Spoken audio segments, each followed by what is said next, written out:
ഇന്ന് വൈകിട്ട് നേരെ വീട്ടിലോട്ട് പോവാണ് കേട്ടോ. അമ്മ എന്താ ഈ ഇലയും പിടിച്ച് നിൽക്കുന്നതെന്നല്ലേ?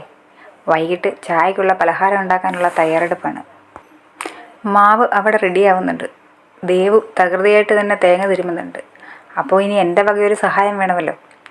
വേഗം ചെന്ന് ഇഡലിപ്പാത്രം കണ്ടുപിടിച്ച് കഴുകി അതിൽ വെള്ളം നിറച്ച് തിളയ്ക്കാൻ വേണ്ടി അടുപ്പത്ത് വെച്ചു. അപ്പോഴത്തേക്കും മാവ് റെഡിയായി. എന്നാൽ അത് ഇലയിൽ പരത്തി അടുപ്പത്ത് വെക്കാം. അങ്ങനെ അത് ഇലയിൽ പരത്തി ആവി കയറ്റാൻ വേണ്ടി ഇഡലിപ്പാത്രത്തിൽ വെച്ചു. അതവിടെ നിന്ന് ആവി കയറട്ടെ, വേകട്ടെ. ഇനി കുറച്ച് റെസ്റ്റ് ആകാം. ഇനി ഞങ്ങളുടെ വക ഒരു പ്രഹസന വക അല്ലേ? അപ്പോഴേക്കും അടുക്കളയിൽ നിന്ന് വയണയിലേപ്പത്തിട്ട് നല്ല മണം വരുന്നുണ്ട്. അമ്മ ചായ ഇടാൻ വേണ്ടിയിട്ട് പാലും അടുപ്പത്ത് വെച്ചിട്ടുണ്ട്. ആഹാ, നല്ല മണം. ദേവു അപ്പോഴേക്കും ഉപ്പിലിട്ട മാങ്ങപരണി തേടി പോയിട്ടുണ്ട്. എനിക്കും കിട്ടി അതിൽ 2 പീസ്. ഈ എക്സ്പ്രഷൻ കണ്ടില്ലേ? വേറൊന്നുമല്ല, ചൂടിലയപ്പത്തിൻ്റെ മധുരം നോക്കിയതാണ്. നല്ല ചൂടായിരുന്നു, അതുപോലെ നല്ല രുചിയും.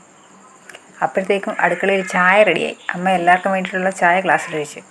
ഞാനപ്പോഴത്തേക്കും ഇലയപ്പത്തിൻ്റെ ഇലയെല്ലാം കളഞ്ഞ് പാത്രത്തിലാക്കി.